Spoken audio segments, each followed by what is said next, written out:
Bonjour les enfants ainsi que chers parents. J'espère que pendant ce moment de confinement, vous passez de très beaux moments à la maison avec les parents et en les écoutant aussi. J'aimerais vous dire que dans ce monde dans lequel nous sommes, il y a des personnes ou bien des hommes puissants. Pour eux, ils sont au-dessus de tout. Mais ils oublient qu'un jour, tôt ou tard, ils auront une fin. Mais moi, je connais quelqu'un, une personne, et cette personne, il n'a ni commencement ni fin. Vous voulez savoir qui c'est? C'est le grand Dieu. C'est pourquoi le chant que nous allons apprendre aujourd'hui, qui se trouve là, dans le livre d'Ésaïe 44, verset 6b, qui nous dit « Je suis le premier et je suis le dernier. En dehors de moi, il n'y a point de Dieu. » Donc, nous allons apprendre ce chant. Je vais le chanter une fois. Ésaïe 44, le verset 6b. Je suis le premier, je suis le dernier. En dehors de moi, il n'y a point de Dieu. Alléluia. Quand nous prenons ce verset, il y a le mot premier et puis il y a le mot dernier. Le premier, quand nous prenons en classe par exemple, on commence à dire les résultats, il y a toujours un premier et il y a toujours un dernier. Donc ici, le premier veut dire que c'est le commencement et le dernier, ça veut dire la fin. Mais cette personne qui n'a ni commencement, qui est le premier et qui est le dernier, je vais vous dire que c'est le Dieu que nous prions, le seul vrai Dieu. Il n'a ni commencement ni fin. Alléluia.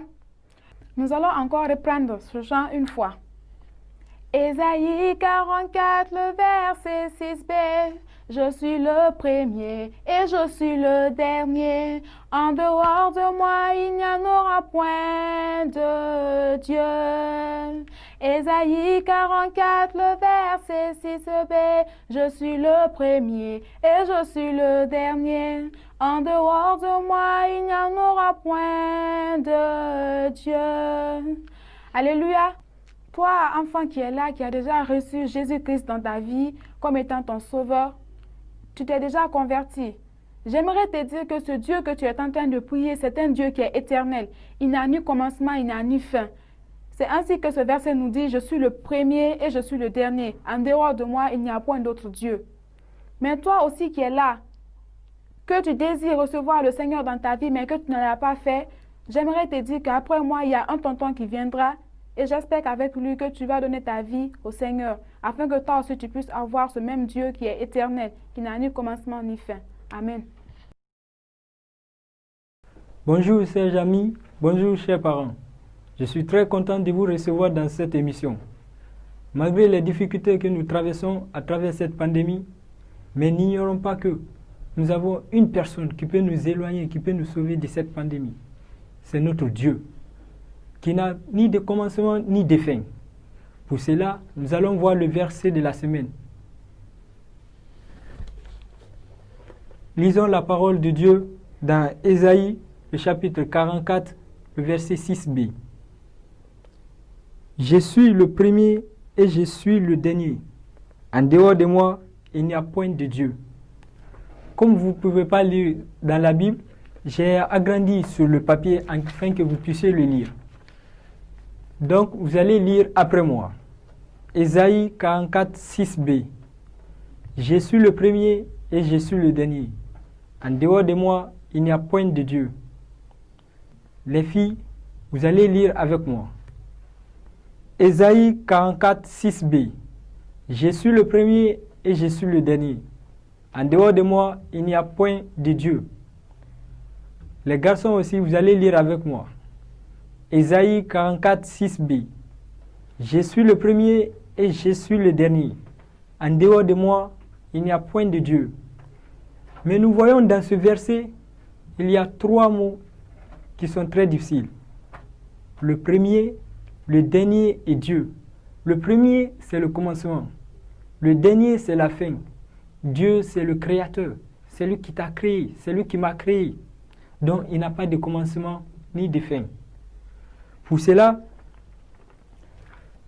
toi, enfant, qui as reçu le Seigneur Jésus-Christ dans ta vie, continue à l'adorer. Mais toi, enfant qui n'a pas encore reçu le Seigneur dans ta vie, tonton viendra pour expliquer le message. Il va demander et il suffit de soulever ton doigt pour prier pour toi. Merci, que Dieu vous bénisse. Bonjour mes amis, je suis encore très content de me retrouver ici pour vous parler d'un grand peuple, le peuple d'Israël qui avait régné Dieu le Tout-Puissant. Maintenant, ce peuple d'Israël avait en son sein un grand roi, le roi Achab. Ils avaient dénié tous les 10 commandements de Dieu. Maintenant, parce qu'il adorait un faux Dieu. Maintenant, ici, c'est pour cela, ce matin, nous allons voir pour thème Élie lutte contre les faux prophètes. Élie lutte contre les faux prophètes. Maintenant, ici, après toute la malédiction qui est descendue dans le pays d'Israël, tout le monde s'est déchargé sur Élie et son Dieu. Le roi Achab avait chassé Élie et il ne voulait pas voir Élie, il cherchait à le tuer. Mais Dieu a parlé à Élie pour dire, va, c'est le roi, va voir le roi Achab et dis-lui ce qu'il faut. Élie avait tellement peur qu'il ne pouvait même pas partir puisqu'il avait en son cœur que le roi Achab le cherchait pour le tuer. Mais étant donné que Dieu a un plan pour chacun, donc il a accepté. Il dit, c'est Dieu le Tout-Puissant qui m'envoie, c'est qu'il a un plan pour moi. C'est ainsi, Élie est parti en Israël pour voir ce grand homme. Voici la rencontre de ces 2 grands hommes. Maintenant, voici Élie, le prophète de Dieu Tout-Puissant. Voici aussi Achab, le roi d'Israël à l'époque. Ce roi était très méchant contre le Dieu Tout-Puissant. Maintenant, voici Élie est parti pour le dire de ce qu'il faut. Arrivé directement, le roi s'est acharné sur lui, soit disant, voici cet homme qui est à la base du malheur, qui descend sur notre pays ici. Maintenant, Élie a répondu, je ne suis pas à la base de ton malheur. Et puis il a sévèrement répondu le roi, c'est toi et la famille de ton père qui sont à la base de ton malheur, du malheur des Israélites. Puisque vous avez dénié le Dieu Tout-Puissant, tous les commandements ont été désobéis. Il a commencé à adorer des faux dieux. Tout le peuple d'Israël adorait ce faux Dieu. C'est ainsi Élie a dit d'inviter tout le peuple à Carmel, le roi à Carmel, et même les prophètes des faux dieux se retrouvent sur le mont Carmel. Une fois sur le mont Carmel, ils ont commencé à dire que oui, parce que nous qui sommes là, nous savons que c'est l'amour de Dieu qui a commencé à se manifester. L'amour de Dieu a commencé à manifester comment? Parce que Dieu est créateur. Il veut manifester quelque chose. C'est ainsi qu'il a demandé à Élie de partir. C'est écrit dans la Bible, dans Jean 3,16, Dieu a tant aimé le monde. Maintenant, ce monde, c'est toi, c'est moi. Dieu t'aime, Dieu m'aime. Il aime ta soeur, il aime ton frère.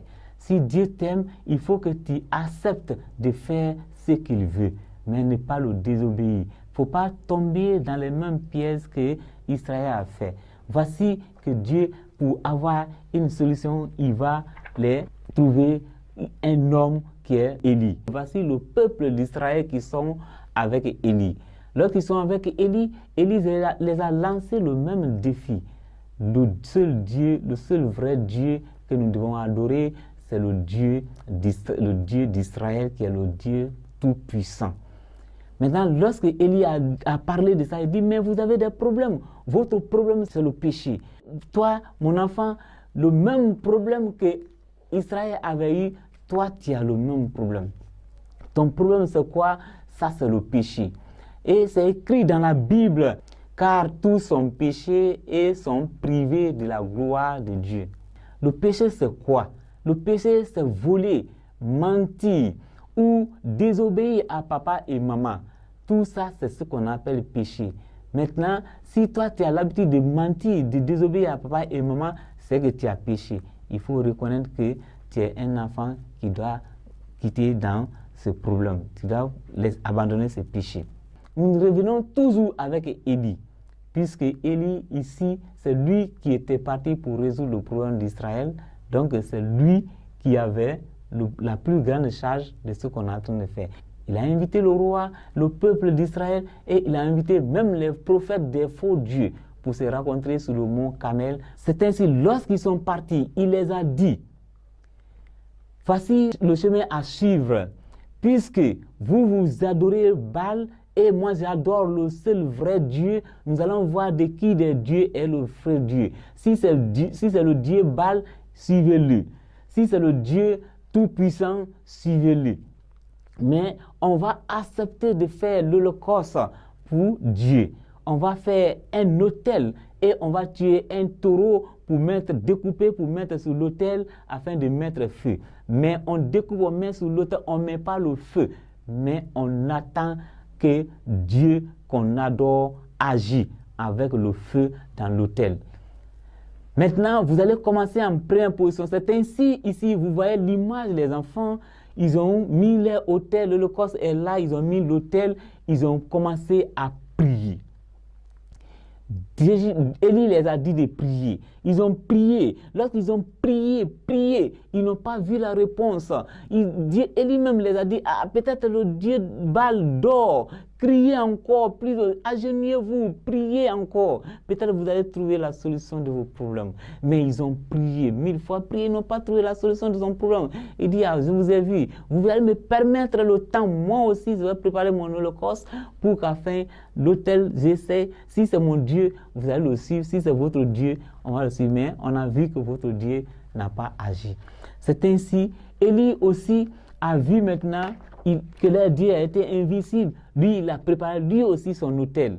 Il a entouré des cailloux et il a découpé le taureau, il a mis la viande en haut. Mais lui, pour prouver au peuple d'Israël que son Dieu est le Dieu suprême, il a demandé à ce qu'on imbibe son autel de l'eau.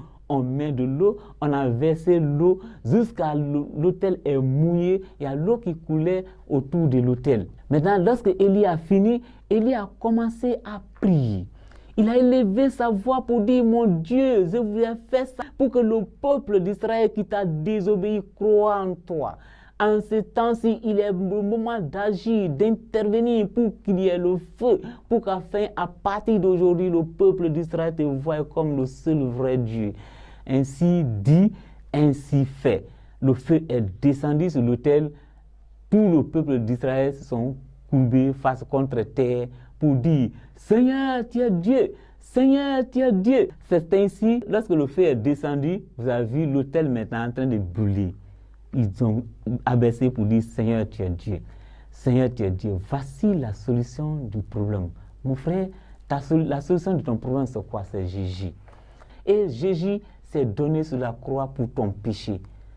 Mon frère, toi qui connais Dieu, je sais aujourd'hui, tu connais ce que Jésus a fait pour toi. Jésus est mort sur la croix pour ton péché. Mes enfants, alléluia. Toi, enfant, tu sais que tu as un Dieu vivant maintenant. Parce que tu connais ton Dieu. Tu as accepté Dieu depuis longtemps. Tu sais que tu as un Dieu vivant. Tu dois persévérer dans la prière, te repentir pour qu'afin tu restes dans le même cadre de Dieu. Mais toi, enfant, qui ne connais pas Dieu, tu n'as pas d'abord accepté Dieu. Je veux maintenant que tu acceptes Dieu parce que tu as vu les miracles qui sont passés pour que tu saches que oui, le Dieu que les anges prient, Élie prie, c'est un vrai Dieu. C'est le seul vrai Dieu. Car il est écrit dans la Bible, à tous ceux qui l'ont reçu, à tous ceux qui l'ont cru, Dieu les a donné le pouvoir d'être enfants de Dieu. Maintenant, il est temps, toi qui n'as pas d'abord reçu le Seigneur, de lever ta main et de venir. On va prier pour toi. Nous allons prier. Oui, Père éternel, mon Dieu, voici ces enfants qui ont cru en toi et qui se sont donnés en toi. Nous te prions maintenant de les couvrir par ta bénédiction, de rester avec eux, qu'ils soient maintenant en ton service au nom de Jésus. Amen. Chers enfants, soyez bénis et à la prochaine. Merci.